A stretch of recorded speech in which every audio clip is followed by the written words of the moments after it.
This is Brandon, I'm Sarah, and of course, our beloved Aiko. Frustrated by the ever-increasing cost of living, we sold everything, went out on a limb, and left our traditional life on land behind. We built a new kind of dream together, and now get to call this slice of paradise home. We're learning how to navigate this unique life off the grid and on the water, so grab a drink and join us for the ever-evolving adventure that is Keeping Afloat. We recently took a week off from our typical days as floating cabin liveaboards to enjoy some landlubber time with my family at the beach. Well, mostly. We did get to enjoy a dinner cruise on the water aboard the Charleston Princess, which was a lot of fun. Loads of seafood were devoured, sun rays were soaked up, and memories were made. But man, did we miss our fluffy companion.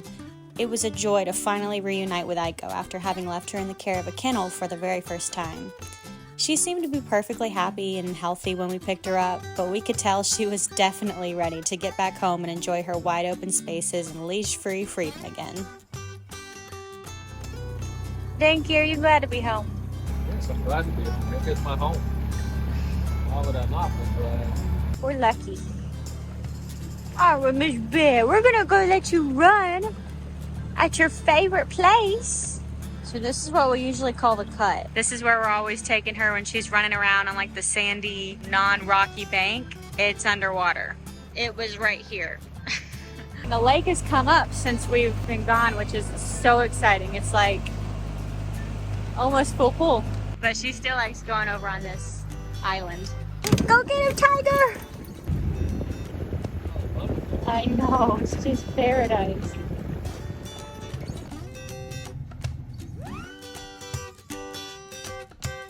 Go, bear, go! Back in her kingdom.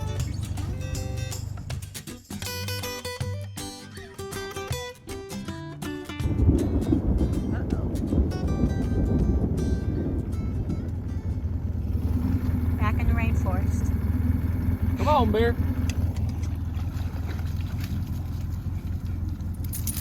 That's a good baby. Come on.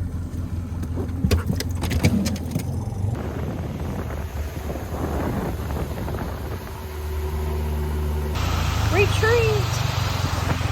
Retreat!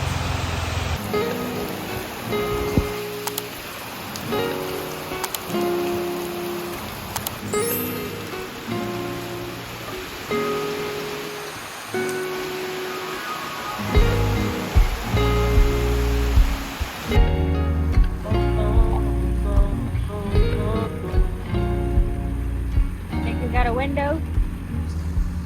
Yeah, enough for one. Not a little off of this boat. And then we'll go back to the house.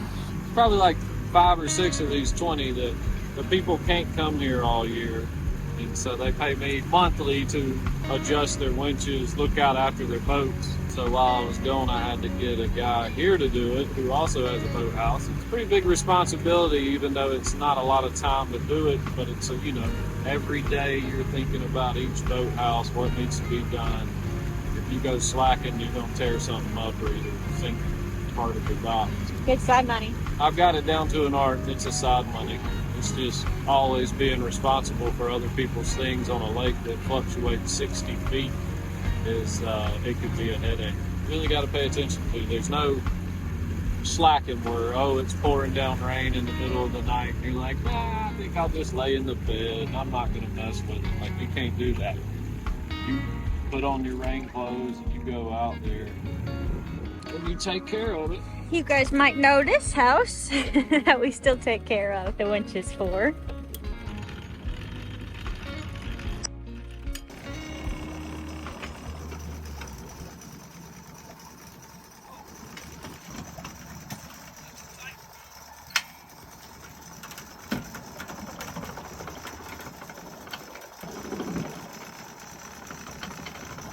It really doesn't make sense to me, all the different adjustments and stuff. It's a little bit beyond me. But my job is people have me look out for their plants, so I water everybody's ferns when they're not here. Watering plants in a rainstorm. They're covered. We miss you guys, Glenn and Brenda. Love you. We We made it. Okay. Good girl. Got some of the heat out. There, Dinky. Yep.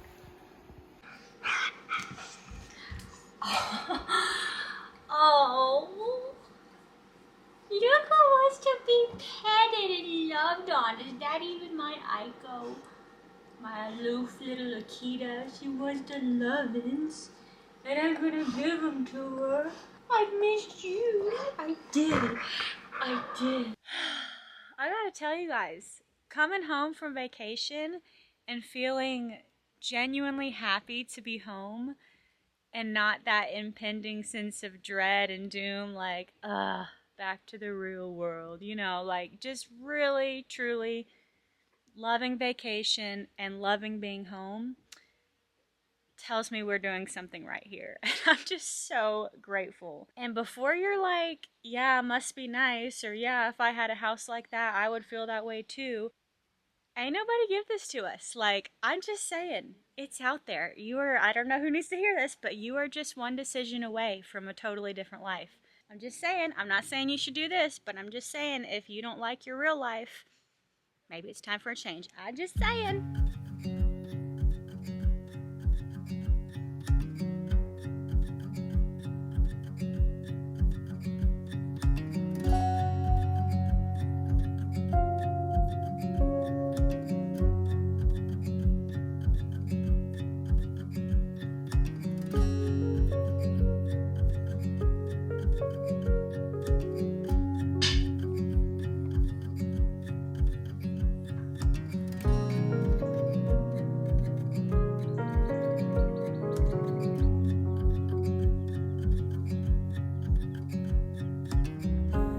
Alright guys, today we are heading down the lake. It's just faster to drive than it is to take a boat because it is such a long lake. So we're driving around to the other end where our friend Frank's house is. Frank and his wife Susan were the ones that bought our last surf boat, the black one. That's how we met them, and we're great friends now. They are so much fun. They host the best dinner parties. They're like the entertainer kind. We love them. Anyways, they're building their own floating cabin, and Brandon's been doing some consulting, kind of walking them through that process a little bit, and I think it's like done or almost done. So we're gonna go check it out. I'm really excited. I love seeing how other people do this and put their own spin on it. Everybody has different priorities and just how they lay out the house according to their own needs. It's always really fun just to see what's possible. So let's check it out.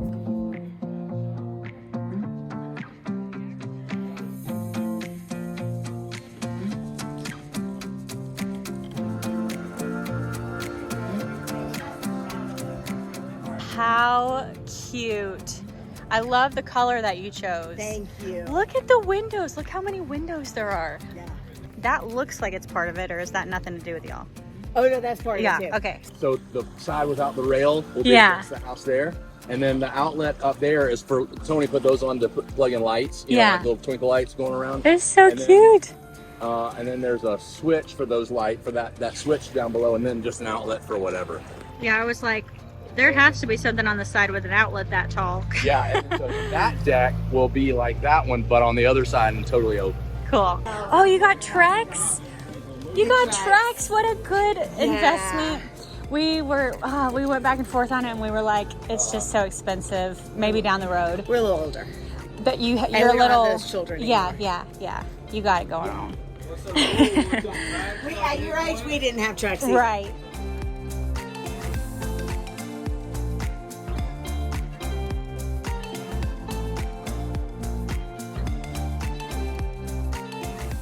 Susan's giving us the tour. Oh my gosh, it's look at the ceiling. I love that. It is so aquatic. It's just like a cool like turquoise stain. Yeah, I blue-gray. love it. What a great idea. We're working on that still.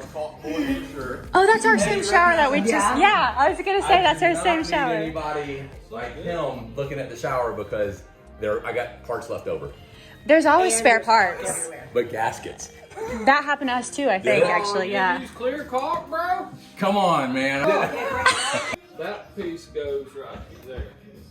So when this Because when closes, this it closes- creates a seal. Yeah. So this, it pops open and folds out into a queen size bed. I've never seen a Murphy Yeah. bed that looks like Isn't that cool? that. They're usually like, you know, on the wall. on the wall. See the Cool. wood? This Oh came my off the old- gosh. off the old boathouse. Oh, that's special. That is so cool. So guys, this is what they started with. Oh my word. It's awesome. I don't think I took any videos when we went there last, but That was it a was wild day. yeah. So as a reminder, y'all, the way that the building regulations work on our lake is that essentially no new floating homes can be added. If you want to build a nice new home like Frank and Susan have done here, or like we did, you first have to purchase an existing cabin. Ideally the cheapest, most rundown one you can. And when you rebuild, the new home just has to abide by the same square footage as the original, though you can manipulate the shape and raise the ceiling a certain amount. And I have to say, rebuilding down on this end of the lake is much easier than it is a couple dozen miles away where our home is, mainly due to the fact that, as you may have noticed in this photo, it's shallow enough down here that in the winter when the lake drops its annual 60 feet, you can build right up from the dry lake bed. Then, when the lake rises in the spring, it'll float. You can bypass the logistical challenges of building on the water without adding additional hassles of trailering a structure not meant to be trailered or renting heavy equipment. As much as we love our own neck of the woods, safe to say we're a little jealous of how much easier the building and renovating processes would be down here. This has even come up since yesterday. Yeah, it came And up now so the much since trash- yesterday. Well, and now the trash in the lake. We didn't have this yesterday. Yeah. So yeah, in the wintertime, all of this is dry land all the way out, actually. All the way out here till like out there, so you can drive all these vehicles right up to here, unload directly from your truck like a normal house. That's a huge perk of being on this side, but the downside is you can't live here in the winter because there's not enough water. But you know, most people aren't crazy enough to want to do that anyways. But yeah, and That then- is so and a couple cool. Queens up top. My ladder's ordered. Finally got on Etsy to do that. Yeah, it looks so good. Oh my gosh. What is this, a closet? Yeah, this is mission control. Nice, yeah. Solar. Oh, I like how you brought the ceiling like all the way down. We ran out of shiplap. I mean, honestly, Yeah, I think it worked. it works.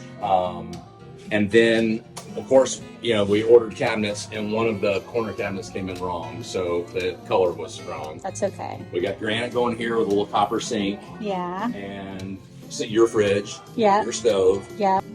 and then there'll be that little dock out there goes here, but our floats were too big, so we're gonna have to go refloat it. Okay, so that dog The goes little here. itty bitty. That one goes goes here. there, and this one on the front Murphy bed goes here, which is why there's a door here. Okay, got it. So excited. Oh, it's gonna be awesome. But you know, we're just thinking this is going to be, we'll spend 2, 3, 4 nights out here, and then just friends come in and have the whole entertainment. Yeah. And I heard that you're thinking about doing another one now because you couldn't get enough of the building process.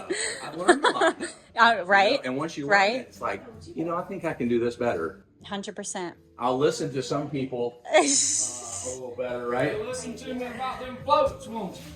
Yeah, I definitely listen to all the floats. The floats, Just in yeah. the backyard. I think I counted. I think I have like 18 floats extra. I love this. I am obsessed with those ceilings. That is such a good idea. I feel like in a normal house, I don't know if I would love it, but like in this context, it just looks so aquatic, you know what I mean? And when the light reflects on that with the water, it's going to be so cute. I really like the smart core that you chose. It was smart core, right? It is smart core. Yeah, I like the rustic Sarah told vibe. me to do smart core. Exactly. I wanted to ask you about the debacle with the bridge, and because that is hilarious. It's him. Tell us what happened or almost happened or might happen. So Tony or- and I were sitting when we were building this, Yeah. and the water's way down, and he goes, "You think that'll go under the bridge?" And then I didn't even consider it, and it occurred to you, And it then- might not. and we're like, "Oh no!" And so I've been freaking out about it. But I did take the boat out there the other day, and I kind of doing that. and Yeah. I think we're plenty. Listen, I talked to the old man who's owned this for 50 years. I Yeah. talked to everybody I know, and everybody's like, "Yeah, that's at least 30 feet." And this now sitting in the water is 14 and 2 is, so if I'm 17 feet, I'm good. Oh, that's plenty. Yeah, Let's hope. But Yeah. Brandon, you saw all the stuff he's been sending me. Well, he's of like houses under bridges. And, yeah, Brandon's He's trying to not freak helping him out anything. now. yeah. So there's And don't look at it. If you put a boat out there and look at it, you can tell it's still very I'd have high. done pulled the tape on that. so Frank's house has to go under that bridge to get where it's going in its summer I didn't spot. show Sarah all the videos I had. I had videos of rivers and houses pushing them under bridges It's so and tearing mean. them up. That I'd is so mean. I wake up to videos of crushed houses. And you're then like, he's that's what my anxiety needed this morning. Right. Thank you for that, Brandon. Yeah. Just add to the anxiety. Yeah, so Yeah. So I am anticipating it won't be an issue. But Yeah. That is so funny. never know. I don't know that I would have thought about that either. No. Because So there are no they bridges on built this. it here on land, you know, and it didn't matter about the height, but then it's got to fit under that bridge, and Fingers crossed. fingers crossed. For all of your input and help. And I know there's probably things that we've learned and can do better. And Same. We're always learning. Tell me again the name of it. Bunk and dunk. The Bunk and Dunk. That is so even funny. as women. Sleeping in That's we the got right. a logo. Yes. I'll get you a Okay. t-shirt. Frank is so into branding. He's really good about flags, we're a mugs, resort. coasters. Yeah. Lots of koozies. I love that. My mom's like that too. Is she? Oh, yeah. If I can find the logo, I'll Okay, show you the and logo. Sarah, she's the cutest thing ever. She is so cute. Like t-shirts, stickers, whatever you want. The Bunk and Dunk. Koozies, visors. I love it. We will definitely come back and show you guys when this is totally finished and in its spot and they're using it. But it looks so good. I love it.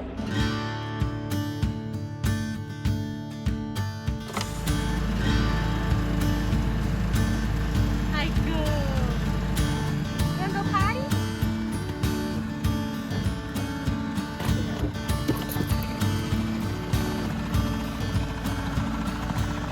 So up next on the docket for today, we are moving our house back. We're scooching it back towards the mouth of the cove. A little more privacy, a little more protection from wind and wake, a little closer to the little waterfall cascade that's in the back. We love hearing that sound at night. So as a reminder, in the wintertime, the reason that we move out is because when this lake drops 60 feet, there's no water back there in the spot that we're sitting in the summertime. Yeah, sure, we could have kind of put it somewhere in the middle where we wouldn't have had to move, but it's not really that big of a deal to move it, and it's so much nicer in the summertime to be like as far back as we really can. And it's also nicer in the wintertime to be further up and get a little bit more sun when the sun is not quite as overhead.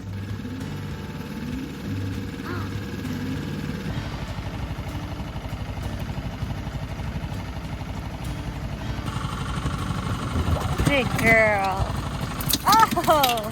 We're gonna move the house back, so we got to stretch our water line back out because it's wrapped up in circles right here, and there's a brick on the bottom.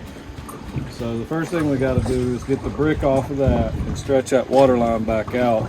So in a nutshell, We're gonna slide our house backwards. oh yeah, main in the thing- nutshellest of The nutshells, main yeah. thing we have to do right is this water line. So after we take care of the water line, unhook it, get the cinder blocks off so they don't drag on the bottom as we scoot the house and, like, who knows, catch on something and then rip the water line, break it. After we take care of that and we actually start moving the house, basically, since we're moving back, the front lines don't need those. Those are for the winter. We'll get rid of those, put them on the bank up there. These back lines become the front lines. The house scoots back, and then the new back lines are up there on the bank. Got to grab those and hook them to the back. Pretty simple maneuver. Last time we did this, you might recall, I was super nervous. It's just nerve-wracking to unhook your house. You know, I don't know. It just, who knows. But I feel a lot better about it this time because it was so easy and uneventful last time. So we're going to be pros at it this time. Or so I thought. Oh, naive little Sarah. Bless your heart. Alrighty. And I forgot, my tripod is at the Blue Bungalow. I'm not gonna go get it. So I'm gonna try and film what I can of this by hand, but some of this I'll need both my hands. So we'll see what we can do, but you get the idea. The trouble started right at step one, the water line. I guess to clarify, the reason why it's all coiled up like this is because when the lake was a lot lower, we didn't need this extra slack in the line as much as we do. You know, we need 60 extra feet once it raises up higher. It starts here, comes down, goes all the way out to that white ball. There's a T, and it goes all the way back to the marina eventually. And every Every house has one like that.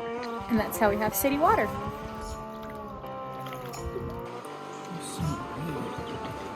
There's still a brick down there. Should. Unable to pull the line all the way up from the house, we decided to start at the other end, grab the bricks along the way, and see if we could have better luck at pulling out whatever it was caught on underneath the house from a different angle. No such luck, which left us with two options. We could cut out the stuck section entirely and splice it back together, or we could simply do nothing and hope that there was still enough extra slack to move the house back even with the water line caught on something somewhere. So, we figured we'd just try out the path of least resistance and continue onward, shifting the house backwards. If the line snapped somewhere, oh well, we were going to have to cut it anyways, right? We've unhooked this one. It's out there floating. Got the cinder block off of it, and now we're putting this one here. Now time to do this one. Take it off, get the weight off of it, and then go ahead and switch the front to the back. Now it was time to grab the ropes that sat on the bank all winter, awaiting use for the summer, and hook them to the back corners of the house. But alas, that stuck water line was proving to be an issue. It's too short. Can't reach. Brandon's gonna try and push the boat, push it backwards with the dinghy, and I'll try and hook it up, which is gonna be tough while driving the boat. All right, we got that one. Last rope, then we can adjust as needed, but at least the house is safe. I have hit my damn prop on my 15 rock. It's amazing I still have the prop. The boat doesn't move the way you want it to all the time when you're taking a boat, as it's bearing so much weight. Sure, I'm in the center here. Okay.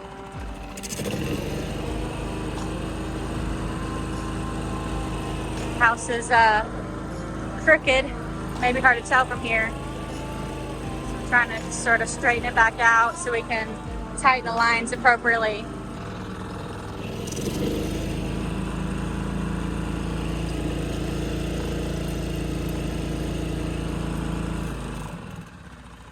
Tough thing is when the motor's going like that, I can't hear Brandon. I have no idea when he says to stop. I'm just eyeballing it, and I'm not as good at this as he is.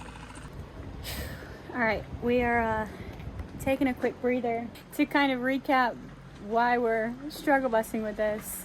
In the process of moving the house, it has bent pretty much exactly what we were saying we didn't want to happen. The water line got caught on something. That's why we removed the cinder blocks, and yet something it's still caught on, and it's bent the spigot, so it's like really, really caught. And as far as how that affects the position of the house goes, it's making it a little bit crooked, and we can't quite get it straight because it will not budge, whatever it is. And so we're trying to figure out basically whether we can live with it, because it's not kinked, it's not affecting the actual function of the water line. We still have water, and it's totally fine, but we're like, should we still cut it and splice it and have a new one just so we know what's going on down there, just in case there were any other issues. If we needed to pull it up, we could, and also to straighten out the house completely. Or can we just live with this and leave it as it is and not do anything that could also make it worse? Hang a center block on this one and that one since they're up. I guess. As we went ahead and sank our mooring lines, which of course keeps our cove accessible to any fishermen or other boaters as well as ourselves, we continued contemplating how big of a deal the whole waterline issue really was. Whether or not the house sits perfectly straight isn't a big deal, but the thought of not knowing what it was caught on or if that could cause us any problems in the future just bugged us. That said, cutting and splicing it is a time-consuming process that is not only a royal pain in our butts, but also inconveniences all of our neighbors, as we have to ask the marina to cut off the water supply to all of the houses for part of the day. So we really wanted to avoid having to do that, and since our water still worked and it wasn't actually necessary, we eventually decided to just let sleeping dogs lie. La-di-da-di-da, cleaning up our mess. What we have here now, in rare form, is Sarah actually doing some work. Are you filming?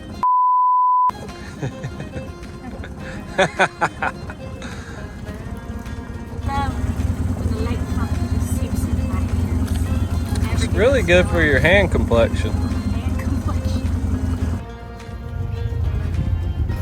Definitely tucked in there. Much more protected.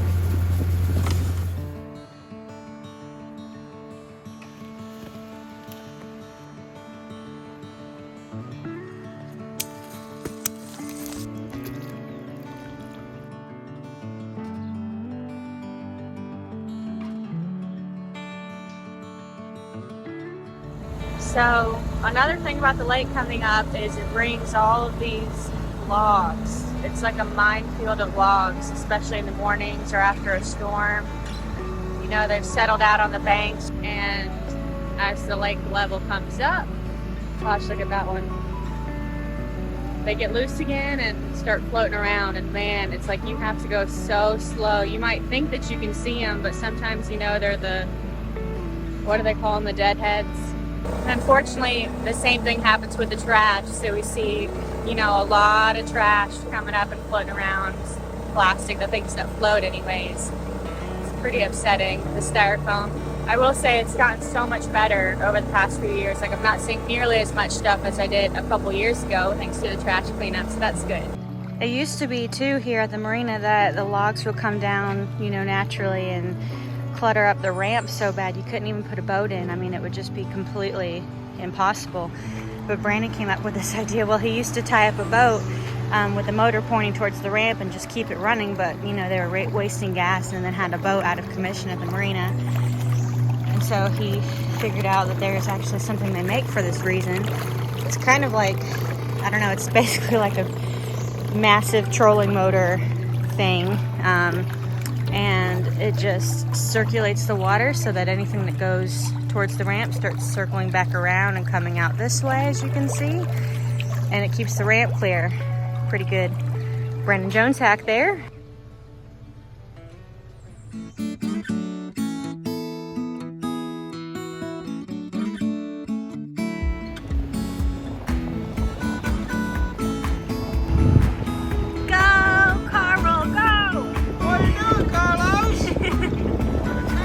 Looking good!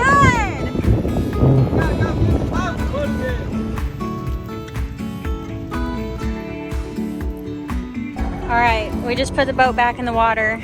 We may or may not have forgotten to put the drain plug, or take the drain plug out while it was up in dry storage. And so once we took the bimini off, all the like leaves and everything that had collected, all the water came in the boat. So, what do you say, baby? Time for another cleaning? Yep. Seats definitely need to be cleaned, as you can see. Whoopsies. Alrighty, let the games begin. Brandon's starting on the windows. He's got some window cleaner. I'm gonna hit that carpet with the vacuum. Then I'm gonna clean the seats with our Bling Sauce vinyl sauce, followed as always by the conditioned sauce to protect from the UV rays, because we are gonna take this home out of the slip and let it sit next to our house where it'll be in the sun.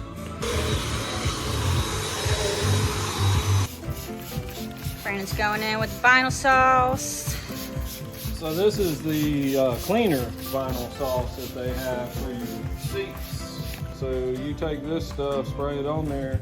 We got footprints where people got in here with their shoes. People, meaning us. So we're just gonna spray it down with this. This cleans it, and then we'll go back with the purple bottle, which the purple bottle is The conditioner. So this is Sarah actually performing some cleaning work. You quit when they're like actually working. We'll get a picture of her actually working. Aiko, you like boat bling? Anyways, now we got Sarah. She's actually doing some real work here. She's got a little sweat between her eyebrows. Oh, nice butt. So this cleaner you can use on vinyl, carpet, leather. We use it in our car sometimes, and it is just so great. It's like it just takes everything off.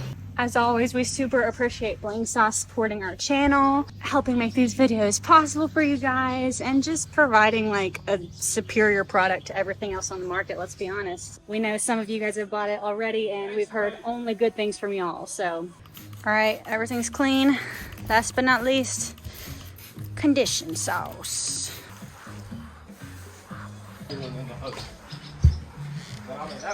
All right, that is what I'm talking about, baby. So clean and tidy, spotless, beautiful, moisturized. Look at that shine. Yes, sir. Last but not least, we getting some bigger, beefier, newer fenders. Not bumpers. That is a good looking boat right there. And the cherry on top is Ico.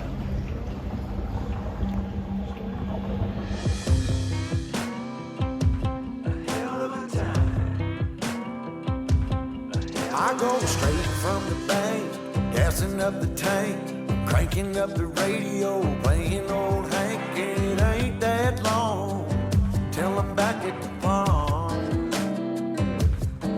I'm pulling up the truck down at the dock. It's time to do some cruising, baby, get a little stuck. It's a Saturday joyride, Percy Feast is the spot. To take the blues away. We're on a boat, we're feeling fine.